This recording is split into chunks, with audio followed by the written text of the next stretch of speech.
ನಮ್ಮ ದಾವಣಗೆರೆ ಮತ್ತು ಬಾಗಲಕೋಟೆಯಲ್ಲಿ ಚುನಾವಣೆ ನಡೀತಾ ಇದೆ. ಈ ಎರಡೂ ಕಡೆ ನಾವು 100ಕ್ಕೆ 100ರಷ್ಟು ಗೆಲ್ತೇವೆ. ನನ್ನನ್ನು ಕೂಡ ಇವತ್ತು ದಾವಣಗೆರೆ ವಿಧಾನಸಭಾ ಕ್ಷೇತ್ರದ ಚುನಾವಣೆಗೆ ಒಂದು ಪಂಚಾಯತಿಗೆ ನೇಮಕ ಮಾಡಿ ಆಯ್ಕೆ ಮಾಡಿದ್ದಾರೆ. ನಾನು ಕೂಡ ಬೆಳಗ್ಗೆ ಹೊರಡ್ತಾ ಇದ್ದೀನಿ. ಬೆಳಗ್ಗೆ ಹೊರಟು 5 ದಿನಗಳ ಕಾಲ ಅಲ್ಲೇ ಇದ್ದು ಪ್ರಚಾರವನ್ನು ಮಾಡಿ ಮನೆ ಮನೆಗೆ ಹೋಗಿ ಕರ್ನಾಟಕ ಸರ್ಕಾರ ಸಿದ್ದರಾಮಯ್ಯ ಮಾಡಿರ್ತಕ್ಕಂಥ ಯೋಜನೆಗಳು, ಕೊಟ್ಟಿರ್ತಕ್ಕಂಥ ಗ್ಯಾರಂಟಿಗಳು, ನಮ್ಮ ಅಭಿವೃದ್ಧಿ ಇವೆಲ್ಲವನ್ನು ಕೂಡ ನಾವು ಮನವರಿಕೆ ಮಾಡಿಕೊಟ್ಟು ಖಂಡಿತವಾಗಲೂ ಕೂಡ ಶಾಮನೂರು ಶಿವಶಂಕರ ಮಾಡಿರ್ತಕ್ಕಂಥ 60 ವರ್ಷಗಳ ನಿಸ್ವಾರ್ಥ ಸೇವೆ, ಅವರು ಕಟ್ಟಿರ್ತಕ್ಕಂಥ ಆಸ್ಪತ್ರೆಗಳು. ವಂಶೋದಯ ಆಸ್ಪತ್ರೆಯಲ್ಲಿ 24x7 ಎಮರ್ಜೆನ್ಸಿ ಕೇರ್ ಲಭ್ಯವಿದೆ. ಆಘಾತ, ಹೃದಯಾಘಾತ ಅಥವಾ ಪಾರ್ಶ್ವವಾಯು ಆಗಿರಲಿ, ತುರ್ತು ತಜ್ಞರ ತಂಡವು ಅತ್ಯಾಧುನಿಕ ಉಪಕರಣಗಳೊಂದಿಗೆ ಅಗತ್ಯವಿರುವಾಗ ತ್ವರಿತ, ಪರಿಣಾಮಕಾರಿ ಮತ್ತು ಪರಿಣಿತ ಚಿಕಿತ್ಸೆಯನ್ನ ನೀಡುತ್ತಾರೆ.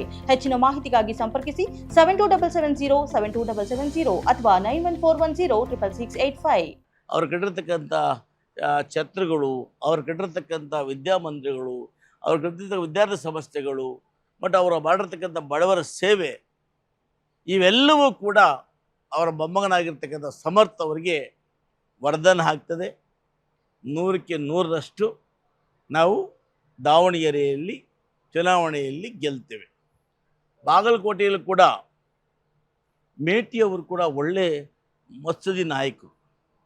ಅವರು ಕೂಡ ಒಬ್ಬ ಸಚಿವರಾಗಿ, ಶಾಸಕರಾಗಿ, ಒಂದು ಸಮುದಾಯದ ಹಿಡಿತವಿರ್ತಕ್ಕಂಥ ಕುರುಬ ಸಮುದಾಯದ ಮುಖಂಡರಾಗಿ ಕೆಲಸ ಮಾಡಿದಂಥವ್ರು. ಇವತ್ತು ಅವರು ಕೂಡ ಅವ್ರ ಮಗ ಸಮರ್ಥರಿದ್ದಾರೆ. ಅವರು ಕೂಡ ಖಂಡಿತವಾಗಲೂ ಕೂಡ ಅವ್ರ ಮಗ ಏನು ಇವತ್ತು ನಾವು ಕಾಂಗ್ರೆಸ್ನ ಟಿಕೆಟ್ ಕೊಟ್ಟಿದ್ದೀವಿ, ಅವರು ಕೂಡ ಇವತ್ತು ಭೇಟಿಯವರು ಖಂಡಿತ ಕೂಡ ಗೆಲ್ತಾರೆ. ಈ ಎರಡೂ ಚುನಾವಣೆಗಳಲ್ಲಿ ಕಾಂಗ್ರೆಸ್ ಪಕ್ಷ 100ಕ್ಕೆ 100ರಷ್ಟು ಗೆಲ್ತೇವೆ. BJಪಿಯವರ ಅಪ್ರಚಾರ, ಮೋದಿಯವರ ಡೋಂಗಿತನ ಎಲ್ಲ ಉಲ್ಟಾ ಆಗ್ತಾಯಿದೆ. ಇವತ್ತು ಜನ ಬೇಹೆಚ್ಚಿದ್ದಾರೆ. ಇವತ್ತು ಗ್ಯಾಸ್ ಬೆಲೆ ಸಿಗದೆ ಇವತ್ತು ಗ್ಯಾಸ್ ಅಭಾವನ ಸೃಷ್ಟಿ ಮಾಡಿ ಜನಸಾಮಾನ್ಯರ ಮೇಲೆ ಆಟ ಆಡ್ತಾ ಇದ್ದಾರೆ. ಇವತ್ತು ವ್ಯಾಪಾರ ಕುಸಿತೋಗಿದೆ, ಹೋಟೆಲ್ ಮುಚ್ಚಿದ್ದಾರೆ, ಜನರ ಮಧ್ಯೆ ಮೋದಿಯವರು ಚೆಲ್ಲಾಟ ಆಡ್ತಾ ಇದ್ದಾರೆ. ಹಾಗಾಗಿ ಈ ಮೋದಿಯವರ ಕಪಟ ನಾಟಕ ಬಯಲಾಗ್ತಾ ಇದೆ. ಖಂಡಿತ ಕೂಡ ನಾವು ಈ ಎರಡೂ ಬಯಲಕ್ಷನಲ್ಲಿ ಜೈಬೇರಿಯನ್ನು ಬಾರಿಸ್ತೇವೆ. ಖಂಡಿತ ಕೂಡ ಕೇರಳ, ತಮಿಳುನಾಡಲ್ಲೂ ಕೂಡ ಈ ಬಾರಿ ವಿಶೇಷವಾಗಿ ಕೇರಳದಲ್ಲಿ ಕಾಂಗ್ರೆಸ್ ಪಕ್ಷ ಅಧಿಕಾರಕ್ಕೆ ಬರುವಂಥ ಎಲ್ಲ ಲಕ್ಷಣಗಳು ಕೂಡ ಕಾಣಿಸ್ತಾ ಇದ್ದಾವೆ. ತಮಿಳುನಾಡು ಹೇಗೆ ನಾವು DMKಯನ್ನು ಇವತ್ತು ನಾವು ಬೆಂಬಲಿಸಿದ್ದೀವಿ, ನಾವು ಬೆಂಬಲಿಸಿರ್ತಕ್ಕಂಥ ಪಕ್ಷ ಖಂಡಿತ ಕೂಡ ಜೈಬೇರಿ ಬಾರಿಸ್ತದೆ. ಹೇಗೆ ಸಮೀಕ್ಷೆಗಳು ಬರ್ತಾ ಇದೆ.